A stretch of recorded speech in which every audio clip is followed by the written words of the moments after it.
For most of the 20th century, Kodak was the photography business. This massive factory complex in Rochester fueled a global empire of physical memories. That history has birthed a legendary cautionary tale taught in business schools today, that Kodak engineers invented the digital camera in 1975, but management buried the prototype in a storage room to protect their film sales. The logic of the story is simple.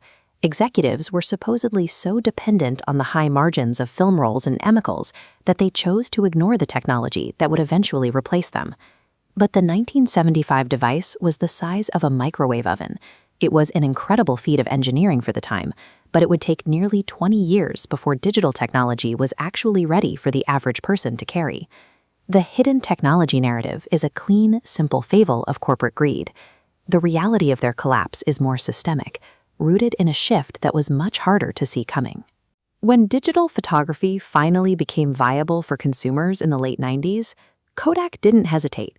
They committed billions of dollars to the transition.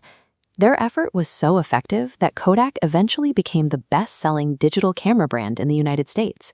They didn't lack imagination or a willingness to embrace change. They successfully designed, manufactured, and marketed the hardware of the future. This creates a strange contradiction. They had the technology, they had the early sales, and they had the market share, yet the company still spiraled toward bankruptcy. This suggests that mastering the hardware was only half the battle. They had prepared for a change in how cameras worked, while a much larger transformation was happening in how people used them. As they entered the digital era, Kodak made a core assumption. While film rolls would disappear, the human desire to hold a physical photograph would remain constant. Their plan was to flood the market with digital cameras, encouraging people to take thousands of photos instead of just 36 at a time. They would then connect those cameras to a new ecosystem, home printers designed specifically to bring those digital files back into the physical world. The cameras and printers were just the entry point. The real profit engine was a recurring cycle of consumers buying high-margin photo paper. This strategy adapted their historical business model. They swapped silver halide film for inkjet paper, keeping the focus on selling the physical materials required to view a memory. Kodak built a logical bridge to the digital age, but it rested on a single belief, that the end result of taking a picture would always be a print. Then a new force emerged that bypassed Kodak's hardware ecosystem entirely. The smartphone put a high-quality camera in every pocket. Having a camera that was always connected to the internet significantly increased the number of photos taken, but it simultaneously broke the connection to the printer.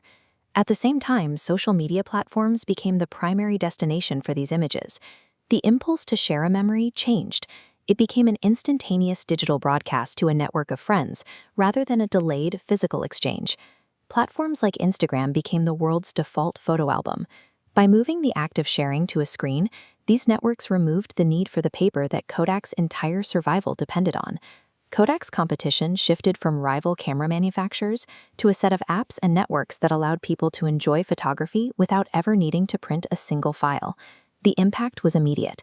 Printing shifted from a mass-market habit to a niche activity. When the high-margin consumable, the paper, is removed from a business model designed around it, the economics of the entire company fall apart. Without the paper ecosystem, standalone digital cameras became generic commodity electronics. Prices plummeted and profits vanished as the market became crowded with nearly identical devices. No longer possessing a proprietary advantage, Kodak became just another participant in a cutthroat technology market they could no longer control. A perfectly executed business strategy can only function if the consumer habits it relies on continue to exist. Kodak's story is not about a hidden prototype or a failure to innovate. They saw the digital wave and they tried to ride it. Operationally, they succeeded. They navigated the engineering hurdles and became a leader in the digital camera market. Their actual failure was sociological. They were unprepared for a world that would redefine what a photograph is used for. It is possible to predict the evolution of a physical technology while being unable to foresee how society will eventually choose to use it. Kodak's demise is a reminder for the modern era. You can master the technology and execute your strategy with precision and still watch the world move on without you.